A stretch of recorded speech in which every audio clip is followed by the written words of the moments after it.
Recording started. Hey, everybody, I want to welcome you to this week's Matrexit discussion group call for tactical sovereignty. And this evening, we're just kind of doing what this call was originally intended for. It was just for members to get together and chit chat about random things that we are finding, and whether it's events going on in everybody's life right now, or possibly in the future, or if it's just new little processes that we're finding out that people can do to help protect themselves. And so there's just several of us on here right now chatting about that. I want to mess around with changing my layout here for the recording, if it's going to let me do it. Da-da-da. Okay, let me try this one here.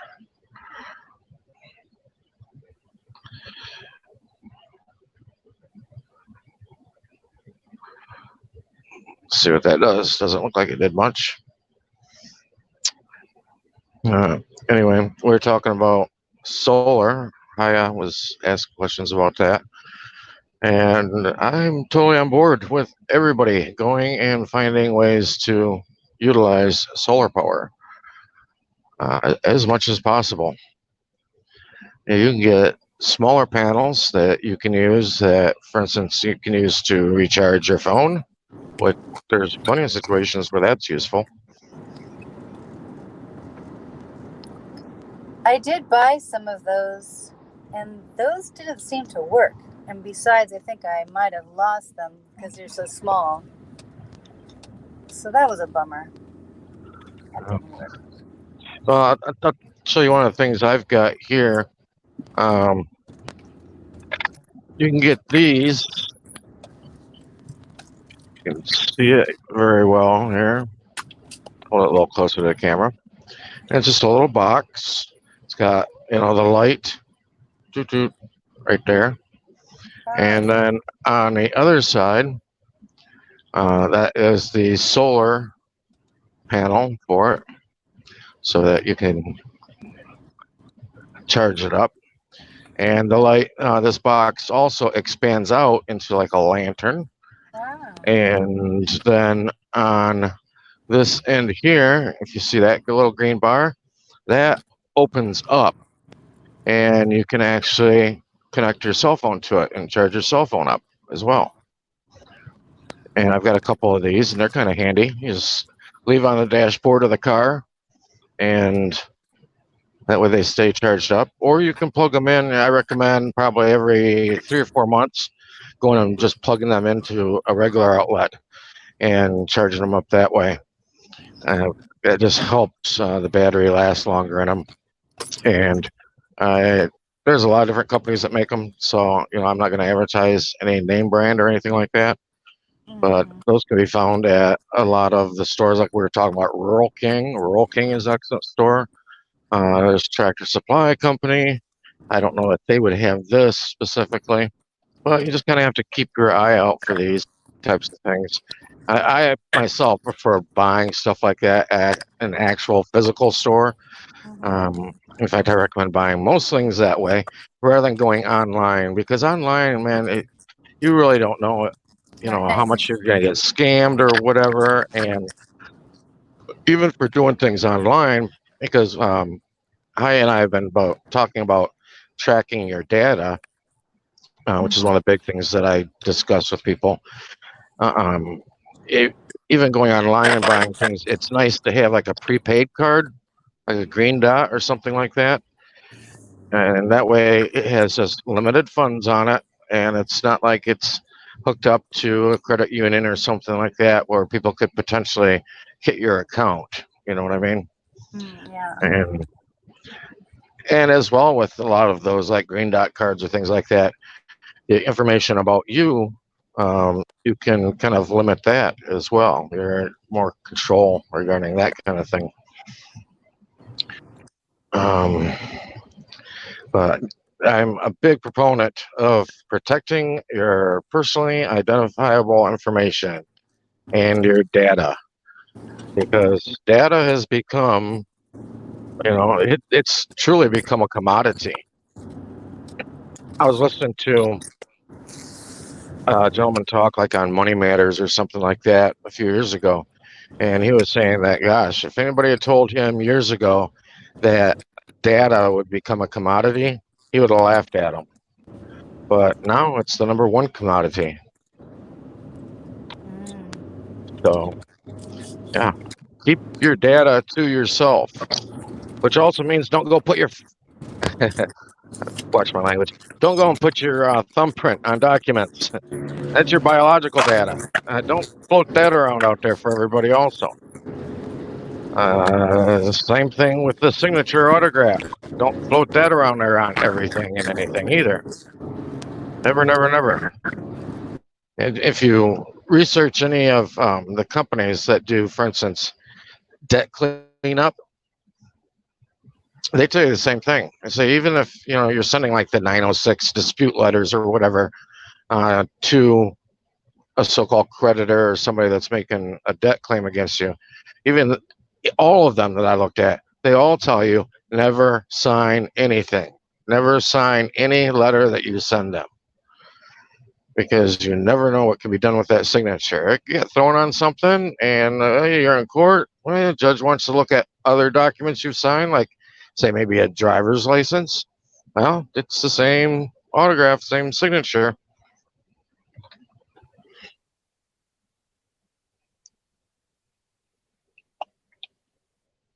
That doesn't mean that people can't forge it or copy it. That can still happen as well. But you just want to mitigate any chances of problems like that coming around. So, yeah, don't be going and throwing your signature on everything, your autograph on everything. Don't be going thinking that, it might be fun or cool to pop a red thumbprint on a document. You say, no, keep that for yourself, man. Any thumbprinted documents, because that is your seal, but any thumbprinted documents really are supposed to be in-house documents, period. And in-house means for your files. In fact, that is a good way of confirming that it is a personal document and not one out there for the public. It's a good way to differentiate between them when you're looking through your paperwork. But I don't know. Haya, did you drop out of here? Let me take a peek here, see where she went. As I know, she's out taking care of her puppy and things like that. And so, yep, she might have broken her internet connection or whatever. Probably have to wait for her to get home and jump on the computer, I suppose, is probably her plan. But either way, anybody has anything you want to bring up or topics you want to discuss, go for it. This is one of the calls that will be best for that.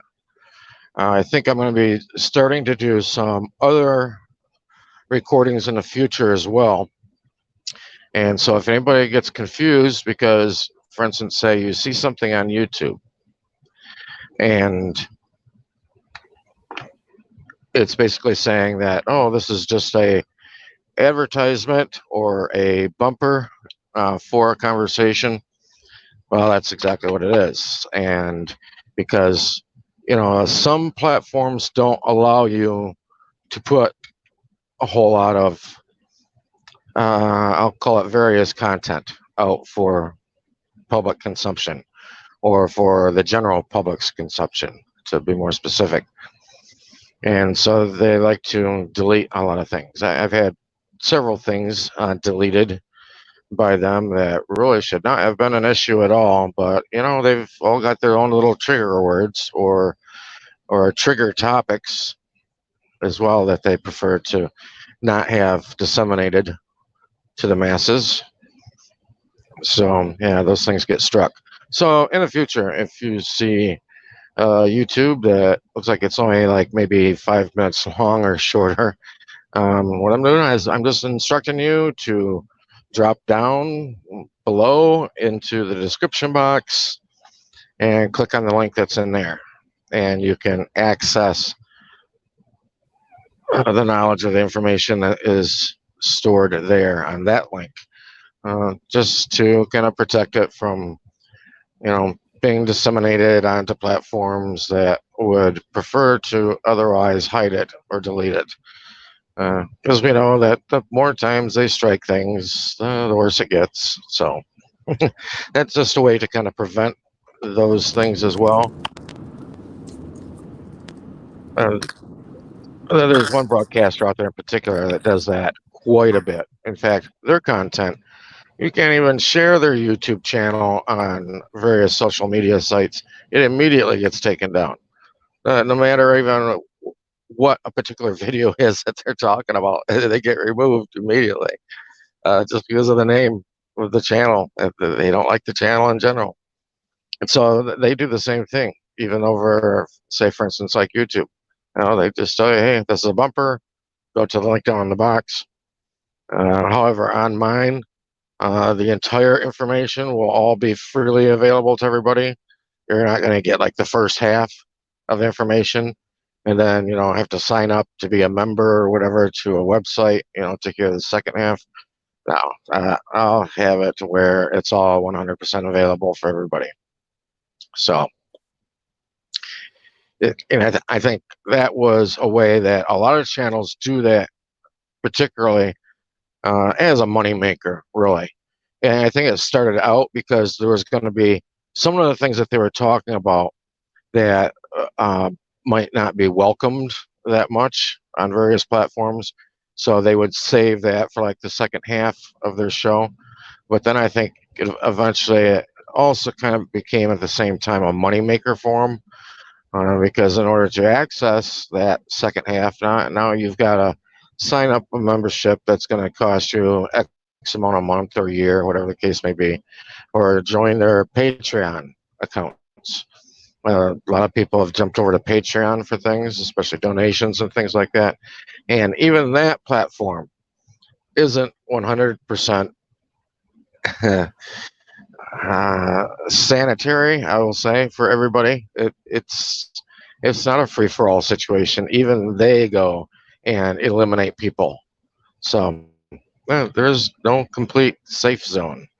The only real complete safe zone is two people sitting at a picnic table. That's about it. Um, Other than that, though, uh, what and I had been discussing was some info that I'm going to be careful, actually, is how I put this out, because I, even myself, we know that there's the public side and we know that there's the private side. And there's some knowledge that I don't believe should be readily available for just anybody out there, because we know there are some nefarious people who will use things for negative reasons. For instance, another reason could be because some private knowledge, the reason why it's knowledge is because it's private, and it has to remain in the private. And if it doesn't remain in the private and it does become readily accessible for the general public, then what they will do with that knowledge and those issues or topics, they'll go and start to change them or tweak them to where now that secret knowledge that you thought you had, well, guess what? That PIN code doesn't work anymore. They've changed the ball game, and that they changed the ball game if too many people find out about certain things. I think a lot of us have seen that in numerous situations. So that's another good reason to keep private matters private. And also, with certain things being kept more private, um, in those settings, it's a little easier to go into greater detail about explaining certain processes or how to do this or how to do that. When you're just speaking generally, you can't really go into those details. And it's really not the setting for that, because more people are really listening for purposes of entertainment. Unfortunately, nowadays, that's what everybody's looking for, is entertainment.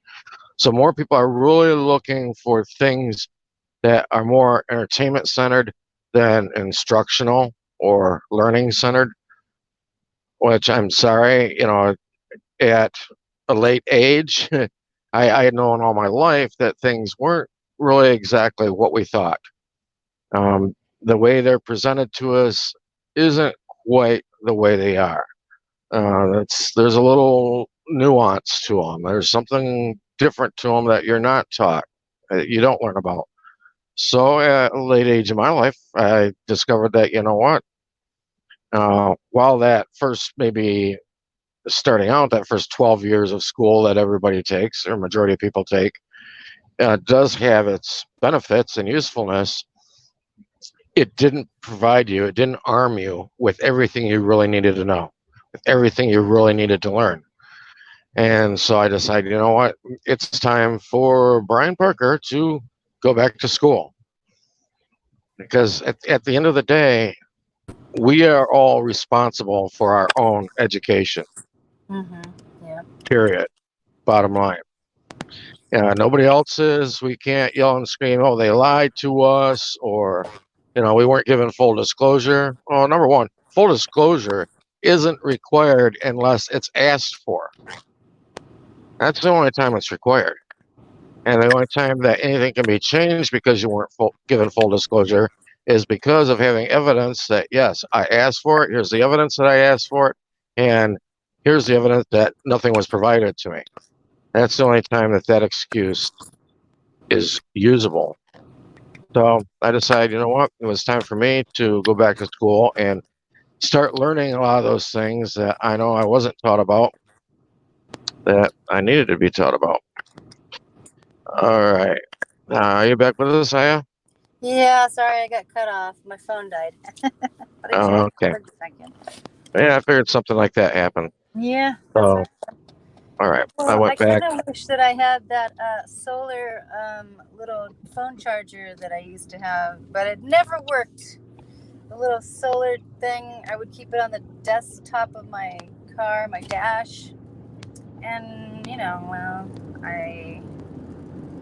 I don't know. I lost it somewhere. I don't know where it is. So I don't know. I would like to know about solar things because I hear that we're supposed to be having some EMF attack or whatever. And I don't know. Do you think that that would be wise for people to learn about solar and have their own or something? I kind of think I need to get something like Yeah, that myself. yeah, that's always been a big concern out there, and something that's been, part of the fear porn that's thrown out to people is EMF attacks, which would be an electromagnetic frequency, or EMF, for those that don't know, Yeah. because it wouldn't take much of one to shut down the majority of the country. Um, Depending on where one was set off at, it could easily knock out a handful of states. But the situation though with like an EMF attack, if something like that was to occur, is that it's going to get more down into also the components of the electrical devices, which means that if those devices, for instance, grounding them can help, but if these devices aren't kept in, say, for instance, like a Faraday cage, something that's metal, fully enclosed, if they aren't kept in something like that, then they're not going to be protected from an EMF attack. Now, say, for instance, components of a solar system that you would have for your house, or even just something just to run your office or whatever, those components can be kept in an EMF or a Faraday cage and be protected in case something like that was to go off. Myself, I don't think that there is a huge fear of another country doing something like this, for instance, because what people know, for instance, they've heard of mutually assured destruction, and that the countries have these agreements with each other. So that really generally would mean, hey, if you drop a nuke on us, we're going to have a heads up a few minutes ahead of time before it hits. So guess what we're going to do? We're going to drop one on you, and now neither of us will exist. That's called mutually assured destruction. There's also the same thing economically. Um, Mutually assured economic destruction. They do the same thing. In fact, that's probably one that's even more serious to different nations than even just having their electronics shut down or And I having. don't really even know if it's got to do with other nations as much as it's your landlord or somebody close by or your city or your county or something. Because, I mean, if my life is not a parable, it's just, it's so funny because I often get these little examples that are small scale and perhaps it could be interpreted on a larger scale. But like when I live in an RV and I rent a little portion of land on a 2 acre property. And it's funny because the landlord, he has set it up for me to have my own electricity for my own meter. But he did let in a new person. And for months, I've been paying that new person's bill. Did not know that it was mine and that person's. I'm like, why is it so high? And they're like, probably because you're using air conditioning. I'm like, no, I never use it. But it's funny because the landlord was saying, Edison, you can't fight with them. They'll turn you off. You better be careful. And when I called Edison, Edison says, right now we're not turning off any electricity for non-payment, due to the COVID crisis, whatever. But so funny that it's the actual owner of the property that is requesting to turn it off because the other guy is failing to want to pay. So it's not so much it's like the nation or the other countries. It's kind of like somebody that's closer by. If you can, look at that as a parable. I kind of look at it as a parable. It's usually the one that's right above you. Well, One more. that's one example, and I remember I've heard you mention that before. That situation going on, which is actually a criminal activity. And I don't know about California where you are, but here in Florida, if somebody is um, basically stealing electricity off from your line, I mean that's a chargeable offense there. So you know it's one of those situations where the state can be a benefit to you, which originally they're supposed to be. But unfortunately, what was created as a benefit has become a snare. So.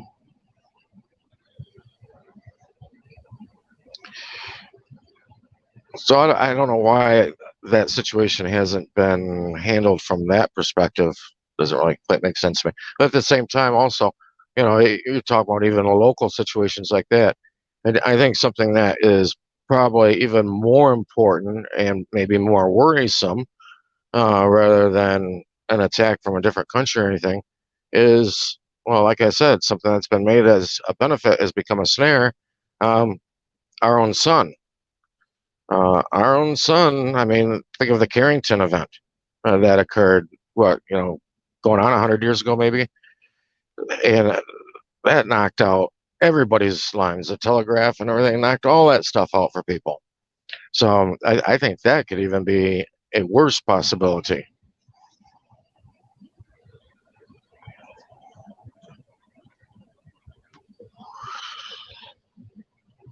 Ryan, it's Matt from California.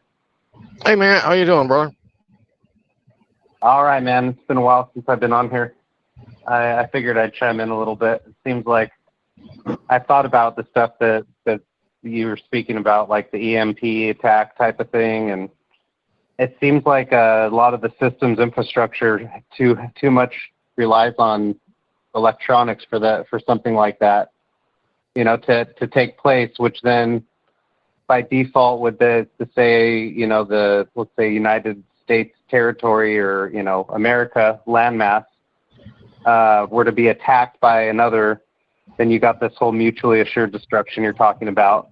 And I think, these world, I'll just call them governments, these world governments, they would probably be in cahoots more than not in the big picture. And so I think it would be unlikely for another country to, quote unquote, attack our country that way or something like that.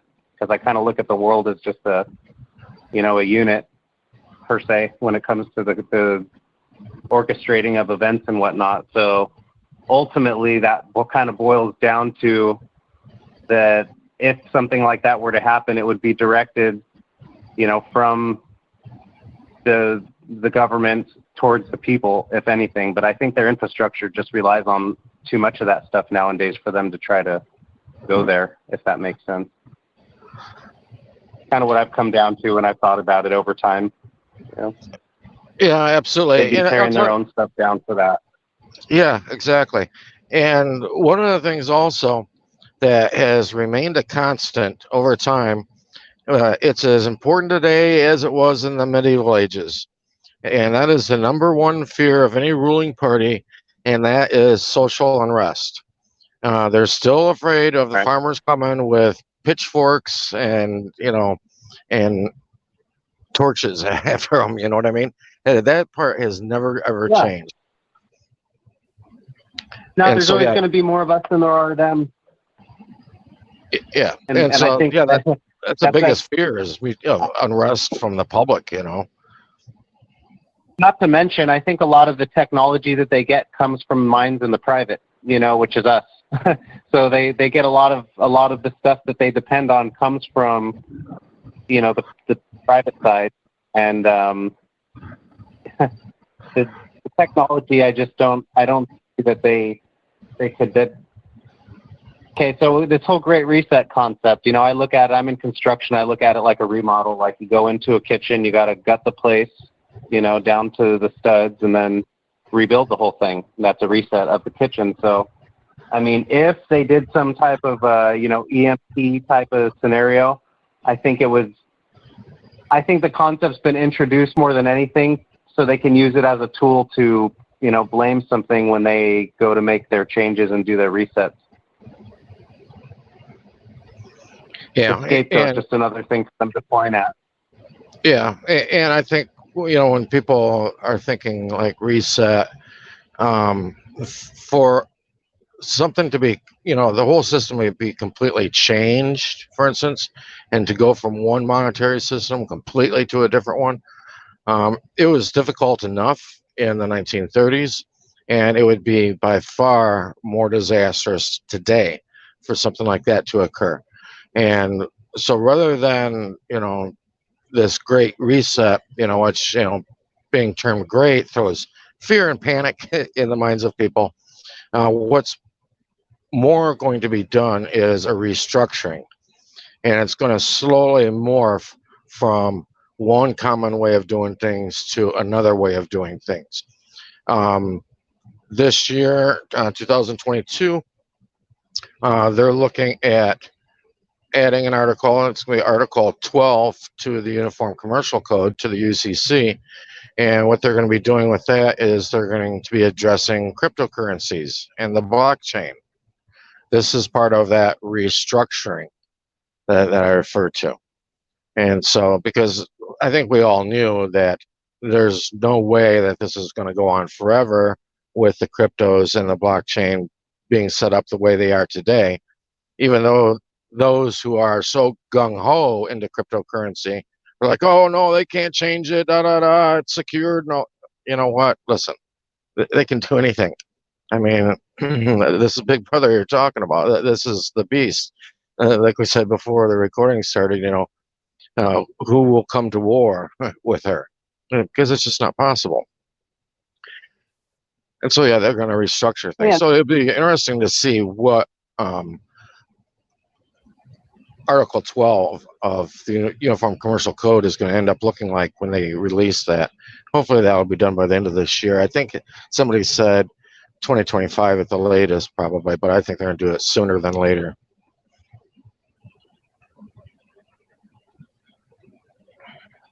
Hey, as far as the data topic goes, would you think that, who would you think are the biggest data collection companies that are in everybody's face, just to kind of just steer clear of or to be aware of the data collectors? I mean, I would say Google is probably one of the largest ones I'm aware of. Yeah, Google's a big one, but I think a lot of the biggest ones are also going to be ones that really aren't common terms in people's households. And I would Like say Maximus? Maximus. Like Maximus, yeah, Maximus Inc. You heard of that one? They're, Right. yeah, stuff like that. I know that there's central mechanisms for that data collection, but on the surface, the ones that have put on the nice face for people, so people just spoon feed their data to them. Besides Google, what would you say? Would you think the company is? I would say the number one after Google to look at would be LexisNexis. LexisNexis wants to make itself, in fact, it looks like their goal is to become the next Google. And they're one of these, what I call third-party tattletales. A lot of people, for instance, when they go to try to clean up their credit, they're going after companies like Experian. They go to FICO. There's like the four main ones there that they're always looking at. But they don't understand that those four don't get the information directly from the creditors, whether it's a bank or say a car loan company or a buy here, pay here, or a cell phone service, something like that. No, those big ones don't get their information there. They get their information from 5 other ones that each have their own particular topics that they like to cover, their own personal issues that they like to cover. LexisNexis, for instance, I think they have taken over as well as SageStream, I believe, which is one of them. But LexisNexis gets information, say, if you even go up and ask a police officer for directions somewhere. Since you've made contact with a police officer, he needs your name and ID. So that's just one of their requirements. And that information is going to end up being filtered into LexisNexis, just as if like a traffic stop, a regular traffic stop, would also go to LexisNexis. They get a lot of information from the courts as well as from police interactions. And they're one of the main companies that transfers information to insurance companies, like automobile insurance companies. So if the automobile insurance company sees that you've had numerous contacts with law enforcement, it doesn't matter whether nobody was injured or no property was damaged or anything like that. What they're looking at is behavior. And so to them, that looks like you might be somebody that has kind of sketchy behavior and could be a possible liability, and they'll raise your rates due to that. So, yeah, I would say the biggest one would be LexisNexis.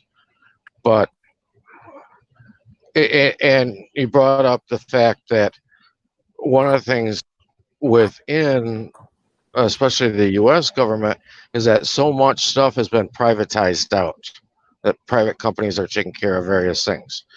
Now, you're referring to that, talking about like the EMF situation or an EMP situation. And this is actually a good thing. This is a positive thing. A lot of people yell and scream about it, and they're like, oh, you're not government, you're a private agency. No, that's a good thing, because private company means they're no different than like Walmart or Target. Well, what happens if you don't like Target? You just don't shop there anymore. It's the same thing with any of these companies. If you don't like the service they provide, you don't use them. And if there's an alternative, you switch to that. And so it's the same thing with all these little things that are privatized out.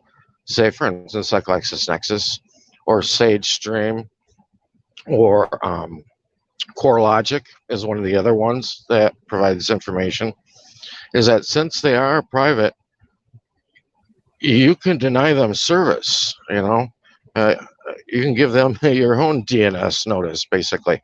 And all of them have made it available to where you can easily opt out from them, where you say, hey, my information is private, my data is private, I do not permit you to forward any of my personal data to anybody, and you can opt out from them. If anybody wants more info on that, you can go to WordPress and look up my article called Opt Out and Opt In to Prosperity. On that article, I've got a YouTube on there with Haya, who's with us now, where I talk about it and explain it. I recommend people listen to that first. And then on that article, I have all the tools that you need to do the opt out process with all of these other little companies. Like I mentioned, one of them is CoreLogic. CoreLogic likes to deal with convictions and evictions. So convictions in court or getting evicted from a home or something, those are two of their favorites that they report on. So you can do an opt out with them as well. And at the same time, I also have knowledge on that article that can be used to even build your credit.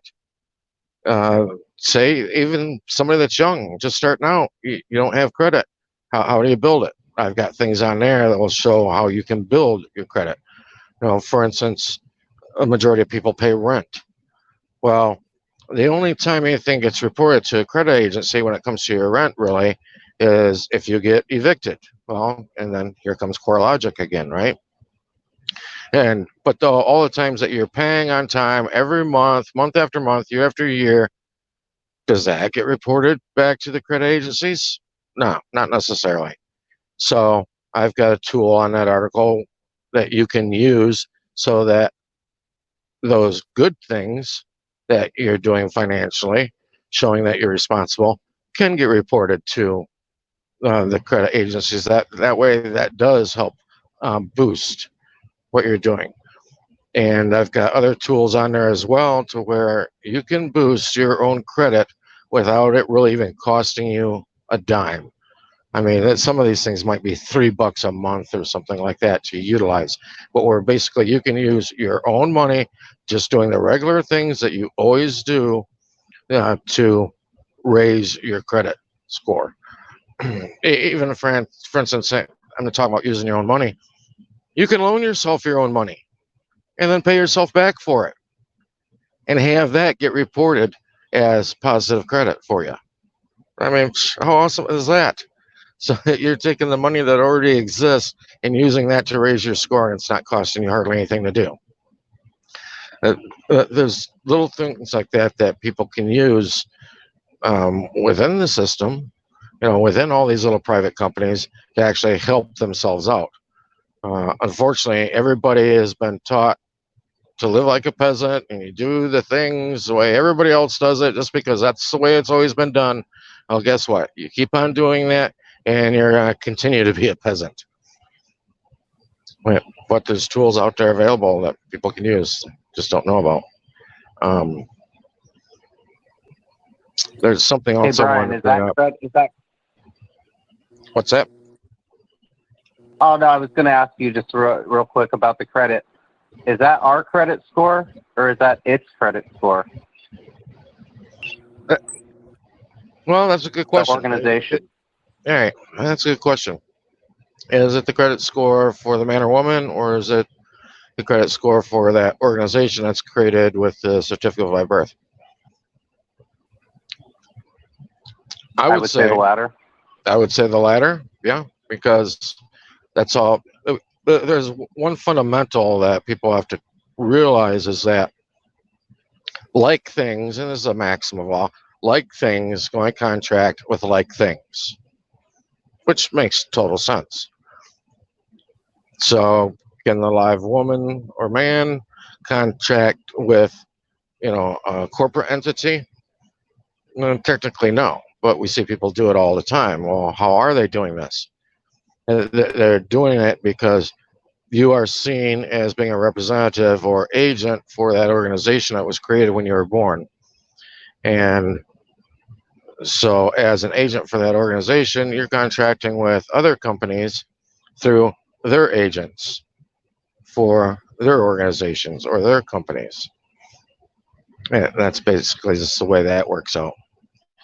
But So my to shed recommendation, some equitable, to shed equitable light on that concept, I guess it'd just be a good reminder, is that credit score is also a reflection of how the agent is handling the business or the organization. So that credit score does reflect the living, being that is moving through that organization to some extent, right?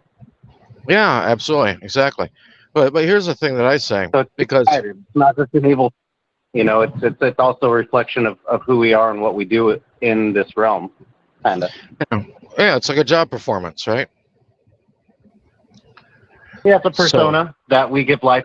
Our life force energy is gonna, shine through as body language, kind of, Well, and this is one of the things that a lot of people have struggled with over time, and I see it all the time in social media, people talking about it, and trying to find a workaround for that, and say, well, do you want to represent the organization that the state created? My answer was no, and you find a lot of different ways that people go about trying to avoid that. Um, Unfortunately, I think one of the most common ways, everybody's like, oh, don't use your name. Don't use the name that was given you, make up your own name, whatever. And which means that you're not going to be able to go get a job because they're going, no, the legal name. Okay. And so a lot of these people end up what I call couch surfing. You know, they eat out of one friend's cabinets for a few months, and they go live with somebody else and eat out of their cabinets for a while. You know what I mean? And maybe they're do using odd someone jobs. else's commerce. Yeah, it seems like what you're describing is the people that feel like they're above commerce or have this bias towards it. They end up just using other people's commerce a lot of the time, if not all the time. Right.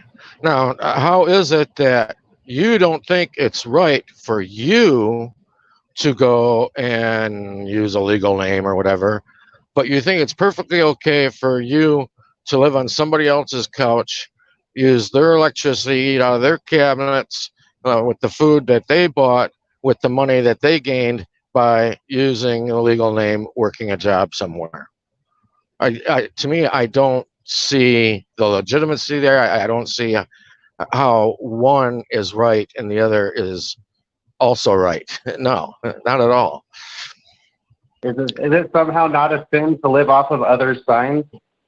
I don't know. I don't think so. Yeah. But now, to me, the solution is very simple because we see exactly what they did.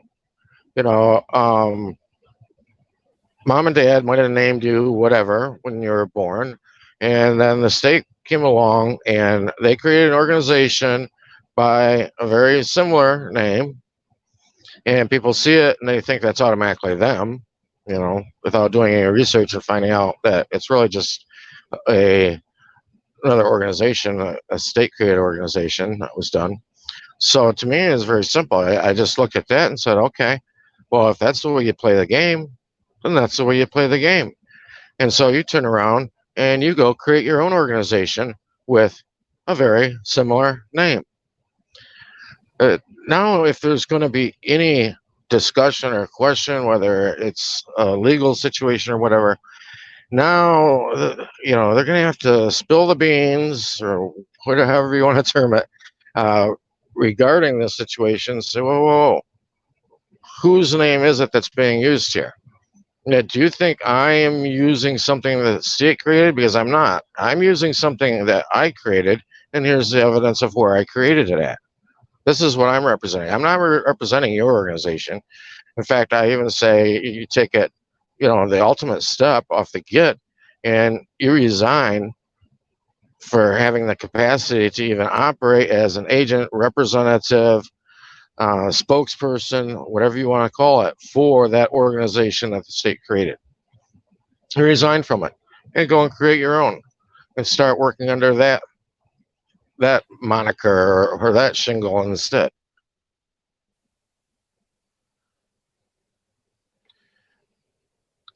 Like I said, I would really think it'd be interesting to see them try and sort that one out. because that would mean that they're going to have to come out and more openly admit something that they definitely do not want to have exposed to the unwashed masses, to use Alexander Hamilton's term. Brian, is that where the ANC assumed name certificate or the doing business as helps to delineate between the state's all caps name and you choosing to use that all caps name as your business or trust or claiming that name? Yeah, absolutely. I recommend going on YouTube. Rob Ryder has a couple kind of long videos referring to claim the name. I took some of the idea from him, but kind of, did my own little twist on it because, instead of claiming the name that, the state created an organization under, create your own. And I'm not even talking about a name change or anything like that, because I'll tell you what, there is a whole lot of William Robert Smiths in the world. Mm-hmm. In fact, you might have like 20,000 of them that would have to show up for court if they just generally put out, William Robert Smith. And it's no different, you know.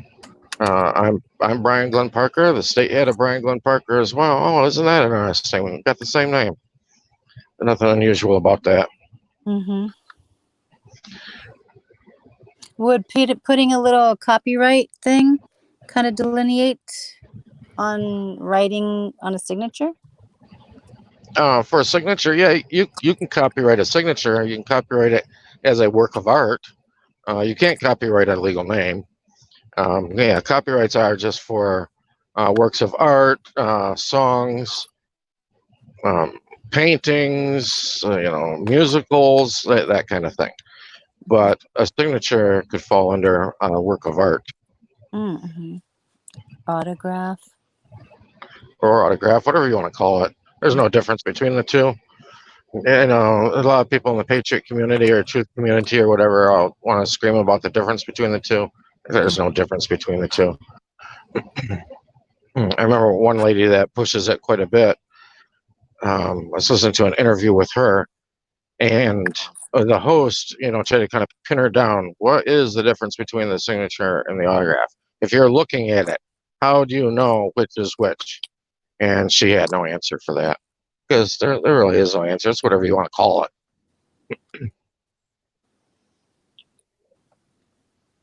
And at the same time, you have to realize too, one can be requested voluntarily, and another isn't. If somebody asks you for, your autograph, yeah, you can deny that. Oh, you're asking me for property of mine. Look at all of the artists and actors, things like that out there who sign autographs, and some of them even deny to give people an autograph. So that's kind of where you see the difference in it being voluntary or not. And it can be used as a commodity because people sign autographs on a baseball and they go and sell that baseball with the autograph and they make money off of that. Yeah, that autograph makes that baseball all of a sudden worth, 1,000 times more than it was before. Yeah. But I mean, that's for somebody that's got, a well-known name or something like that. Infamous, a degree of infamous. I mean, same thing comes to identification. I don't think anybody asked Donald Trump for his ID, when he walks into a place, because he's just gotten to that point of infamy. Yeah. We shall overcome. Yep. There you go.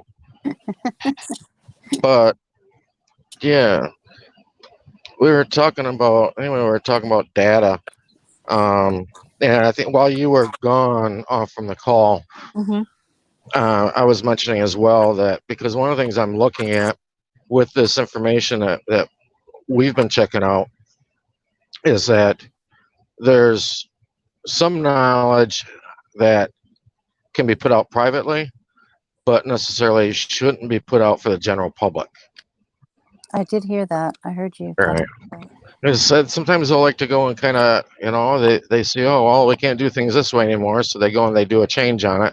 So it takes another 10 years for people to figure that out. You know what I mean? Yeah. But I think the general idea of a lot of this can be put out there, and people can either do their own homework or, meet with somebody privately that knows the information in greater detail to be able to disseminate it that way to them. But I think it's really interesting. When I was listening in on that conversation yesterday, it reminded me of, his name was John Stewart. John Stewart was looking a number of years ago, 15, maybe 20 years ago. He was looking at these applications for credit cards.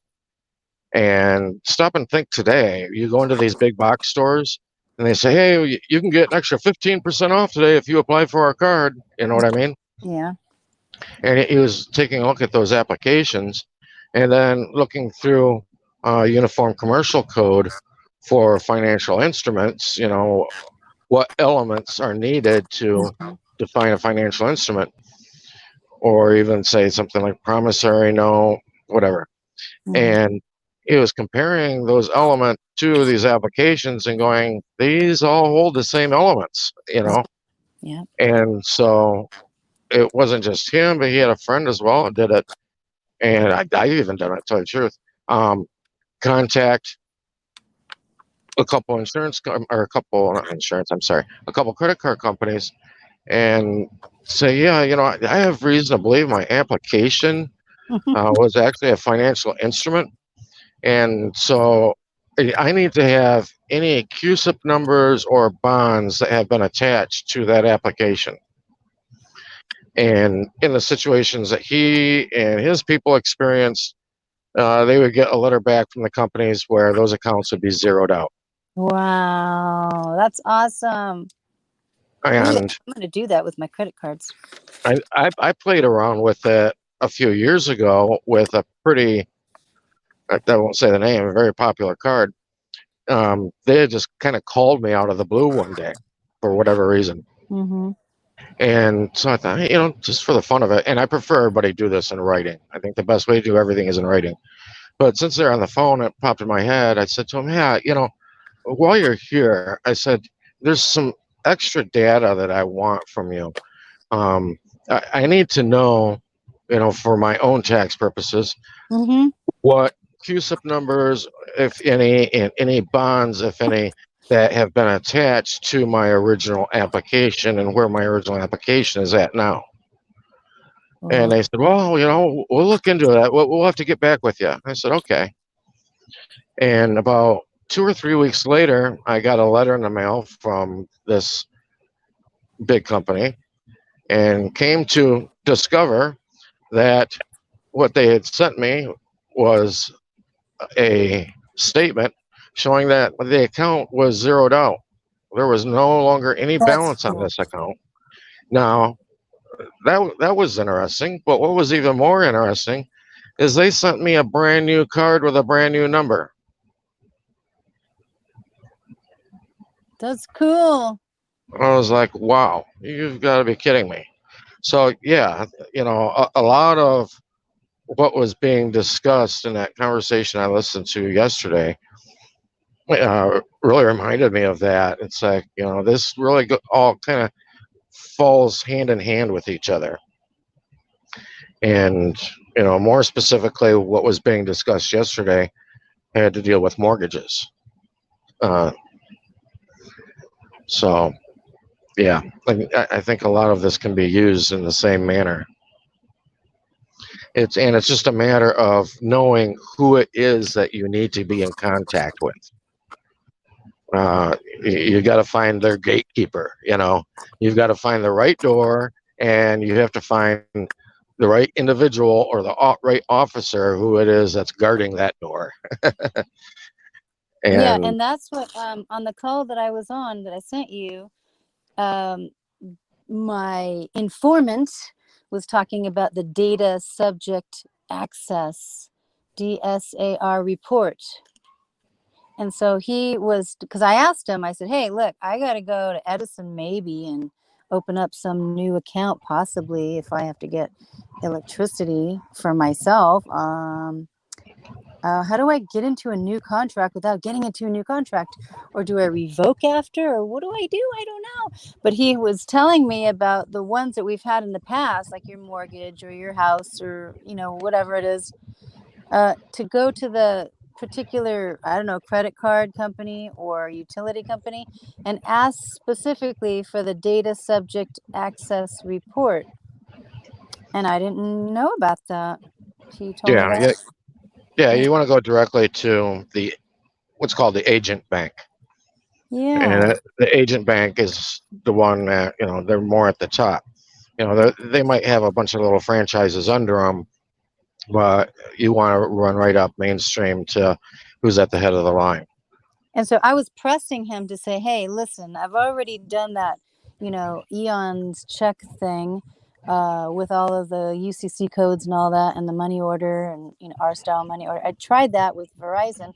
And Verizon, when I sent it to Matthew D. Ellis over there in New Jersey, the CFO of Verizon, they did go through their channels, their executive offices in Arizona, and send me a letter to say we are not the fiduciaries. So what my informant had said yesterday to me was I needed to send that to the data subject access officer. I was like, Right. you mean not the CFO? Because sometimes those CFOs, they don't know, but you go to the data subject access officer and you talk to them and ask them the questions like, let's talk about my data. How did you get it? All these different questions to ask. And I was like, I didn't even know about that. Well, one of the things I thought that was interesting is that when you specifically asked, because it discussed certain questions to ask them, he threw out kind of iffy one or two possible things, but Yeah. stayed away from that. And now the data subject access officer, that's a mouthful, but to hone that down really specifically, because you're not going to find anybody by that name, to hone that down a little more specifically, what you're going to look for is the data protection officer. Okay. That's the actual office that person will be holding. It's the data protection officer, your DPO. Oh, okay. But and after listening to him and with information I already knew, Mm-hmm. I was like, boom, I just started writing down a list of questions. Mm-hmm. Now, if you look at some of these companies that hold data on people for, whatever reasons, I mean, it's all just depending on what the case situation is. If it's a mortgage loan or a lease of a vehicle, because they're all going to be a little bit different. They're all case specific. But you look at those people and you look at the types of questions that get fielded to them, that they're it fits into a box so they know how to answer it. You know what I mean? There's a lot of times that things are asked of people, or say somebody wants to file something into the court, but the document that they want to file doesn't fit any category, so the clerk doesn't know what to file it as or under. They don't have a category for it. And so the clerk of court will deny you being able to file that form. And a lot of people think, oh, they're just being evil or this, that. No, that's not the case. I mean, it's like going to a shoe store and saying, I need a shoe that is men's size T 10 and 5/8. Well, 10 and 5/8. Well, we don't have that size. We can't help you. Same situation. Right. But looking at, answers that they should readily be able to provide if they're asked. And the problem is that most people don't ask because really they don't know what to ask. Right. Some some of those questions would be confirmation that they actually process your personal data. That's one question. You want that confirmation from them. And what that's doing, it's kind of painting them into a corner, okay? Because, oh, yeah, we've got personal data. Oh, okay. All right, then you should be able to show me how you have access. Where did you get access to that data from? Who gave you that data? Another question would be, what lawful basis do you have to access that data or hold that data? You can also ask them, what is the time period for which you're going to be holding this data? And at the end of that time period, what do you do with that data? You know, is this data that you have on me, is it used in any purpose to profile me or to set up a profile of me? Yeah. And if so, how? And a biggie would be any names of third parties that you may be giving this data to. Now, at one time, there was laws written regarding the amount of time they had to respond, or if they had to respond. Those laws have pretty much been done away with. And now it's the general rule of thumb that they should respond to these questions within 40 days. And if they don't respond to these questions within 40 days, there is legal action that you can take on them. And that's just, pretty much commonly known among them. This kind of reminds me a little bit because I had with my profession, I do hair. I had credit card processing, and we had to every year we had to literally take like a test to say, what do we do? Do we save people's credit information? Do we store it? Do we destroy it? Stuff like that. So every year we had to literally send in this questionnaire to say, do we save people's private information, their data? And I just say no, because I didn't. No. And Right. that just kept it safe. But I have a feeling that those kind of companies, the middleman people, they're making money, making sure that we on the processing end or servicing end or receiving credit cards, that we're not making money off of people's data. So that's probably the same type of thing. And data has become one of the number one commodities. And like I say all the time, your data is your personal information. That is your personal data. And you need to be able to take control of how that's disseminated, how it's given out, and by who. And like I said, even with that article I had mentioned, opt out and opt into prosperity. You can lock down the spreading of data by certain companies or by, all of them, all of the main five that are doing it, essentially. So, but I think you and I are probably going to talk more privately about this situation and what steps to move into in the future with it for different situations. Something that we're just really not going to discuss here, but I think that didn't President Trump, the one who worked for the U.S. corporation, didn't he pass some type of a thing about human trafficking, and didn't it have anything to do with our personal data? It may have. I read it. I read that act, and a lot of the people that were talking about that act and how they were going to try and use it for some plans that they had. I went and read the act, and the act was flimsy at best.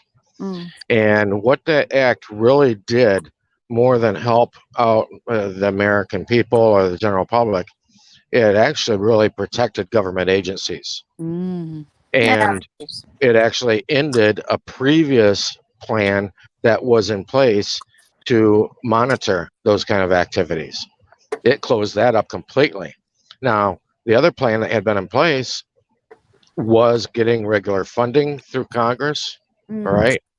And so that prior plan, that prior act got eliminated, that organization got eliminated, and Trump started this new organization. Well, written into these bylaws of this act, stated that this company, this organization now, they were only going to be able to operate according to federal funding that was allotted to them. And I believe it used that word allotment specifically, which meant that then if Congress should decide to not fund them and not give them any money, then they weren't going to be able to operate. And this agency would have been an agency that would have been monitoring things that, say, for instance, that Congress did. So do you think Congress is going to want to fund them? Absolutely not. So I saw it pretty much as a toothless act, and if it did anything at all, it was actually protecting U.S. Inc. Oh, come to think of it, I did a report through the CFPB, that what is it called?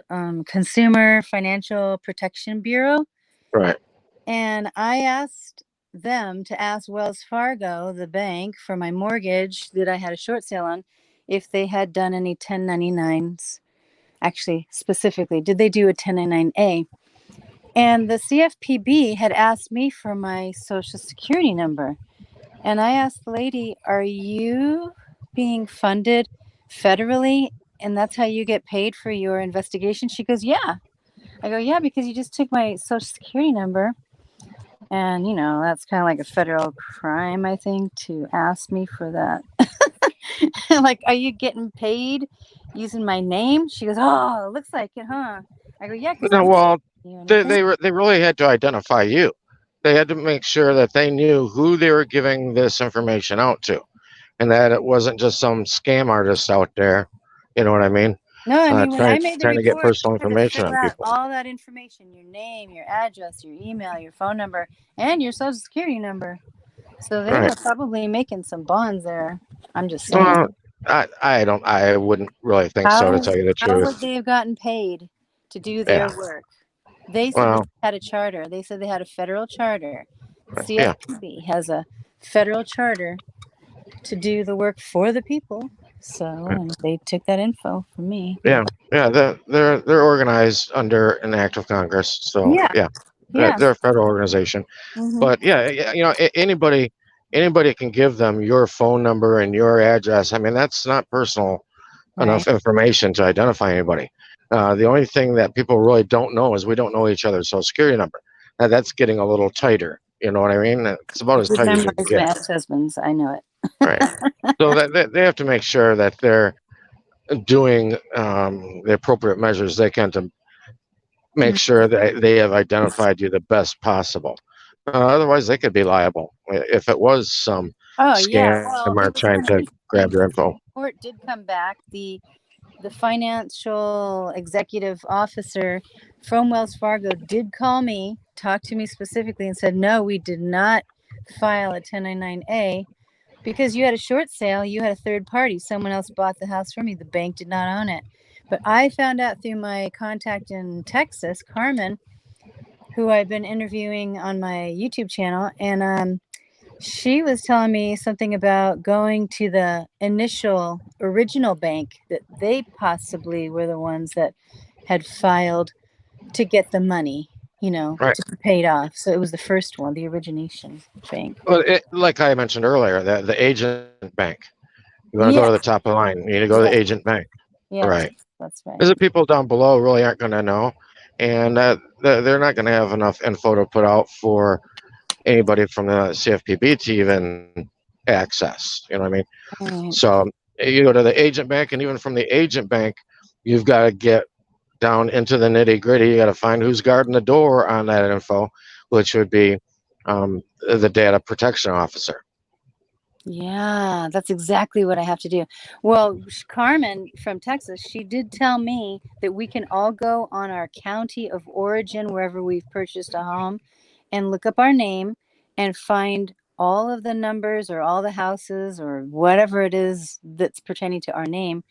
And it'll show your mortgage and who it has been assigned to and then who it gets transferred to. And she said something about it doesn't there's a law that says that banks can't hang on to a loan for more than 5 years, and that's why a lot of times it looks like it got bought out or sold or whatever, because it's like a hot potato. They just can't hang on to it, I guess. But the first original bank, the first agent, you were saying agent bank, they're the ones that got paid by the Right. federal government. So, but Exactly. we have to go back to the root, go back to the ancient paths and look at the actual root to see, right there. That's where That's we have. that.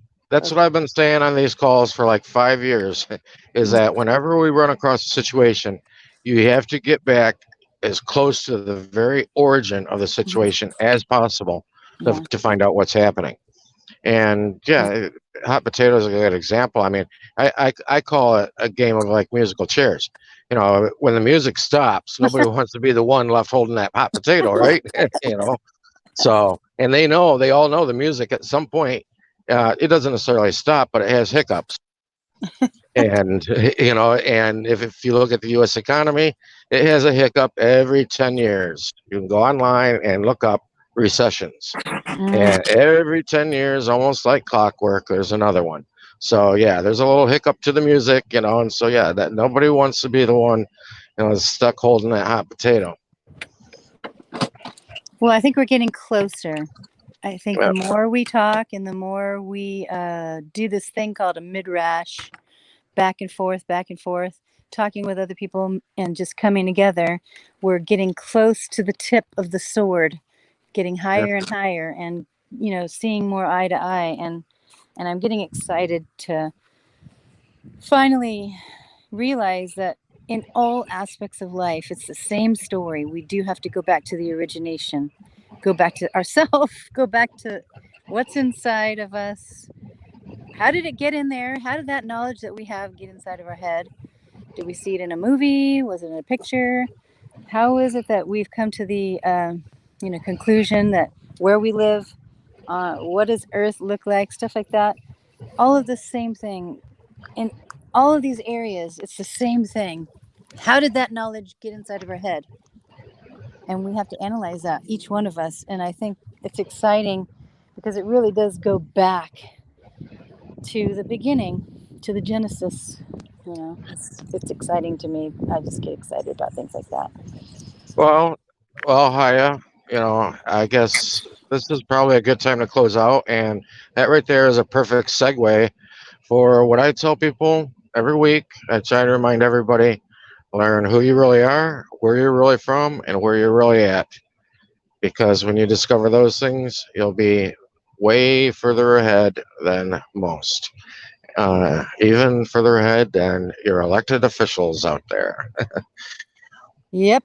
I saw something in the Bible. I remember that Yahusha, Jesus said, he said something about that we need to know more than those Pharisees, or we need to, I can't remember exactly what the actual scripture is. Maybe but he said something about the thing is that you need to know more, or you need to be above, or I can't remember the exact thing. But yeah, in closing, I agree with you on everything that you've mentioned. And thank you so much for spending time and helping us all to be able to just get it all out and put it on the table. And I appreciate you feeding us. Thank you so much. Have a good night. Good night, guys, and we'll come back with, more info regarding this topic. At least what parts of it we can give out to people. But at the same time, this doesn't mean you all can't be doing your own research on these topics of what we just brought up either. And together, people might find little nuggets that other people haven't stumbled across yet. So, anyway, good night, guys. Thanks for being here. And until next Sunday night at 9 o'clock Eastern, you have a wonderful week.